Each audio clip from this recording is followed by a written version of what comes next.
So for the unknown lab, that's what you will be doing. The first experiment that you did was carbohydrate utilization. So when we talk about that, means we are going to see whether our unknown bacteria and the known today that you did is capable of using any of these three sugars. Okay, meaning the three sugars that you tested for was sucrose, lactose and dextrose. Okay, so what happens is the carbohydrate utilization for this test we use phenol red broths. Okay, that's the regular name. You will see phenol red sucrose broth, phenol red lactose broth, phenol red dextrose broth, and these are not the only three sugars. We can do many other sugars, mannitol or any other type. Okay, so glucose, like that. So when you do this test, basically what happens here is we call it a phenol red broth. Why? And the broth looks pink or red in color. Why? Because of the phenol red. Phenol red is a pH indicator in that broth. Okay, so if your bacteria after incubation is able to utilize any of these sugars, meaning if it is capable of utilizing sucrose, that broth is going to turn yellow in color. That will be a positive test. If you see it yellow color, that will be a positive test. So what is happening here is why that red broth changes to yellow is because the pH indicator phenol red is red at neutral conditions. Okay, as a result of sugar fermentation, acidic conditions are generated, meaning carbon dioxide is generated, which creates the acidic condition. So in acidic conditions, because it's our pH indicator, the phenol red will change color to yellow in acidic condition. Okay, so once the conditions are acidic, then it becomes yellow, and that is your positive test for any of these sugars. Okay, so that's what you will keep in mind next class when you come and you will read your results. Now the other test that you did is called Iambic test. Okay, so I stands here for indole. Okay, M stands for MR test, and V stands for Vox-Proskauer test, and then C stands for citrate test. Okay, so these are basically a combination of 4 tests. You always have to remember Iambic test is a combination of 4 tests. Methyl red 1, Vox-Proskauer 2, and I is your indole.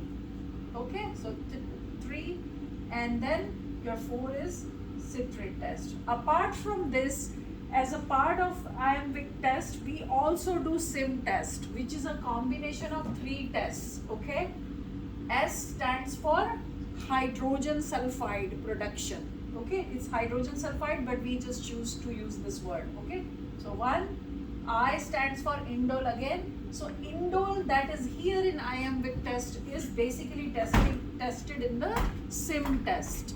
Make sense? So this is indole, and M stands for motility. So that's your 3rd test. So the SIM tube was a agar D, right? That's why you had to stab it. So when you stab it, you are going to see the bacterial inoculation here. It goes all the way till bottom.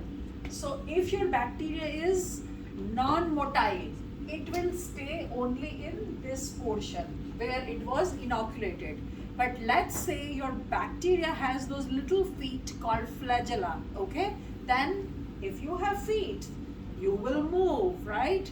So these bacteria will then move. So when they move, they are going to move wherever they feel like. So you might see their accumulation more here and then kind of coming down here, or in some cases they are just moving everywhere. It just depends on their mind where they want to go. Okay, So that's how you will check your motility. For indole, you will be putting a reagent that is called Covac. So when you will put Covac reagent here, few drops of it, this will turn red in color. So when this is red, that means your bacteria is positive for indole. Okay. Now, in certain cases, what happens is you will see this whole thing has turned black.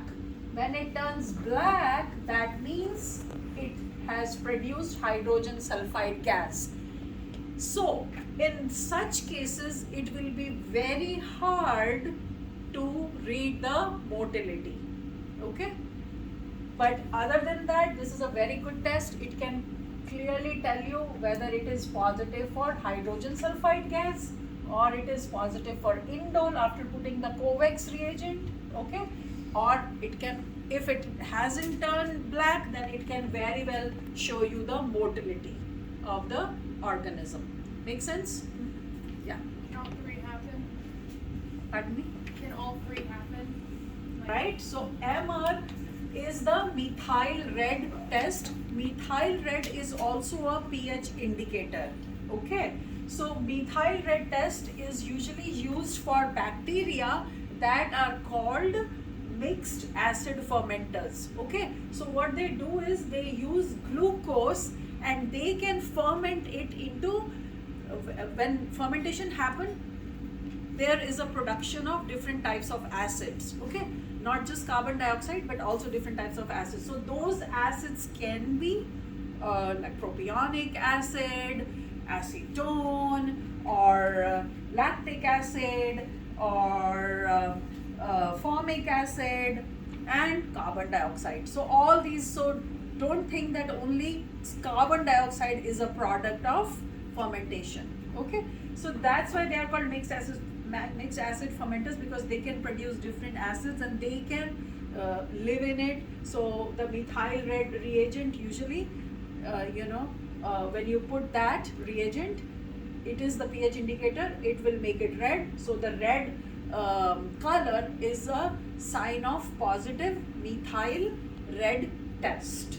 Okay, now you will perform the VP test in the same test tube, meaning when you inoculated your bacteria, that was actually, you will, before putting methyl red reagent, you are going to separate the half of the broth into a separate tube. So that tube you will keep for the VP test, which is your Vox Proscure test. Make sense? So half tube you will use for the methyl red reagent test. The other half of the same tube you will use for your Vox Proscure. And in this, you will be putting the Barrett A and Barrett B reagent, and what you will be looking for, if it turns yellow, that means it has produced this chemical called acetone. So what VP Vox Proscure test does is it converts glucose by some kind of metabolic pathway. It converts glucose into 2,3-butane-diol through the formation of this intermediate called acetone. So that's what you are basically looking for. Okay? And if your bacteria is positive, it will show a light yellow color. If it's not, then there will be no color development. It's a very, very sensitive test, and you have to really do it exactly what the instructions are. Okay? Now C for the iambic test, like I said, is for Simmons citrate test, and this is a very easy test. As you remember, you had a slant of forest green color, and if your bacteria produces citrate, which is the sole carbon source for the bacteria to use, so what happens is the bacteria, if it uses the citrate in that tube, it will turn the forest green color into royal blue color. It's a very, very cool test. Okay, royal blue color. So that indicates the positive test. Very good, very clear test. Okay, then you will also do, you also did one nitrate test and urea test. In urea test, you will test for the enzyme called urease. So if your bacteria produces urease, okay, it is going to, this urea test broth also has, urea broth also has phenol red in it.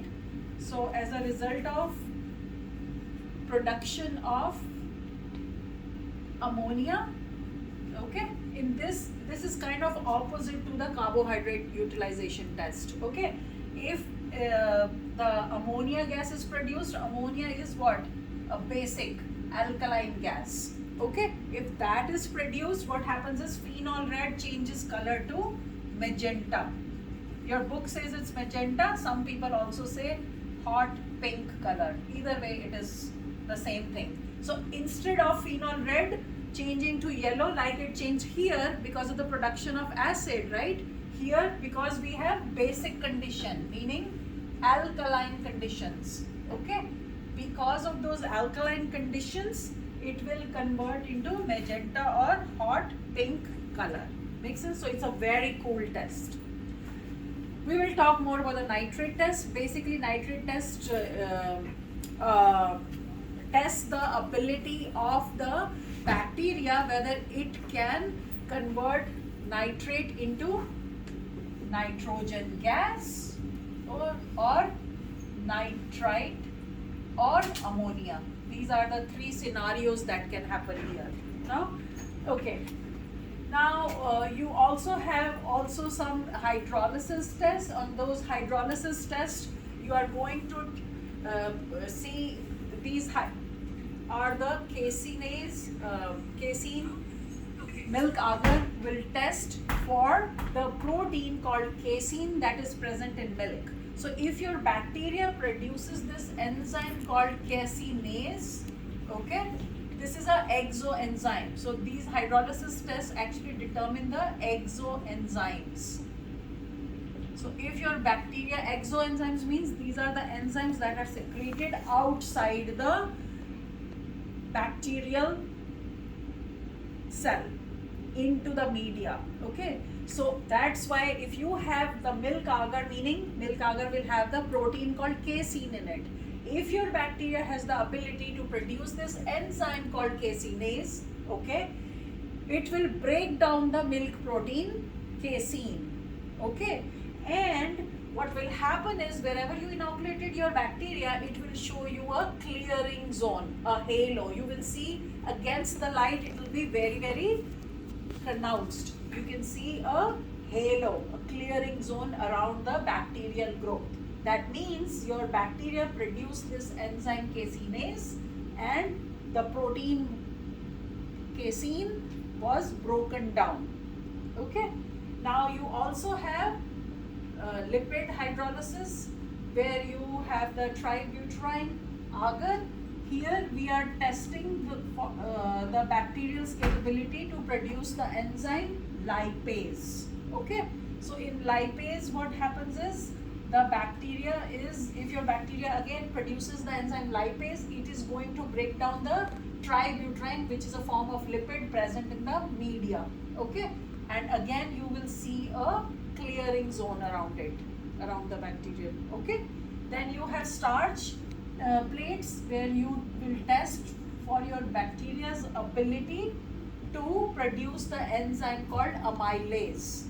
If amylase is an enzyme that will break down starch, if your bacteria has the ability to produce amylase, then when you test it with indicator called iodine, okay, reagent or starch indicator called iodine, if you pour it on your, you will pour a few drops of iodine on the starch plate on your bacteria. If your bacteria was able to produce amylase, there will be no purple or blue-black color because iodine stains only starch and converts it into, shows it as blue-black. Okay, so if there is no starch, there will be no, if there is starch still remaining, then it will stain blue-black. But if there is no starch, meaning amylase was produced and there is no color. So no color is a positive test here. Make sense? Okay, blue-black is a negative result. Okay. So these are the things you have to keep in mind. Then apart from this, there is another uh, hydrolysis test that is called gelatin hydrolysis. So the gelatin is a big, again, protein. So those bacteria that have the ability to produce gelatinase enzyme, what they will do is they will break down the gelatin. Okay. So when you break down the gelatin is like thick jello or agar. So if it breaks down, it will become liquidy. Okay, so if it is liquidy, that means it's a positive test. If it is still solid, that means it's a negative test. But for this test, you have to, after taking out from the incubator, you have to put it in a ice bath, because otherwise the heat of the incubator, which is the temperature is 37 degrees Celsius, right? So your bacteria, your tube will already be melted, right? So you have to put it in a ice bath so that you don't get any false positives. Make sense? So after keeping in ice bath for 5 to 10 minutes, that's when you see whether your tube is liquidy or solid. Make sense? Okay, then you have a very important test called triple sugar ion test, which is also called TSI test. Here the organism will do two things. Either it will produce hydrogen sulfide. If it produces hydrogen sulfide, that means it is going to turn the agar black in color. Make sense? So immediately you will see it's positive for hydrogen sulfide if your bacteria turned it black. Okay? Same thing like SIM. In SIM also you had hydrogen sulfide. The other thing that bacteria can do is it can ferment the sugar glucose. So glucose is usually the most instantly used or preferred source of sugar. So it will instantly, if glucose is fermented, then what will happen? Carbon dioxide, acid is produced, right? So what will happen? There is a pH indicator in this also, phenol red, which will make it yellow. So that means it is a positive test for sugar fermentation.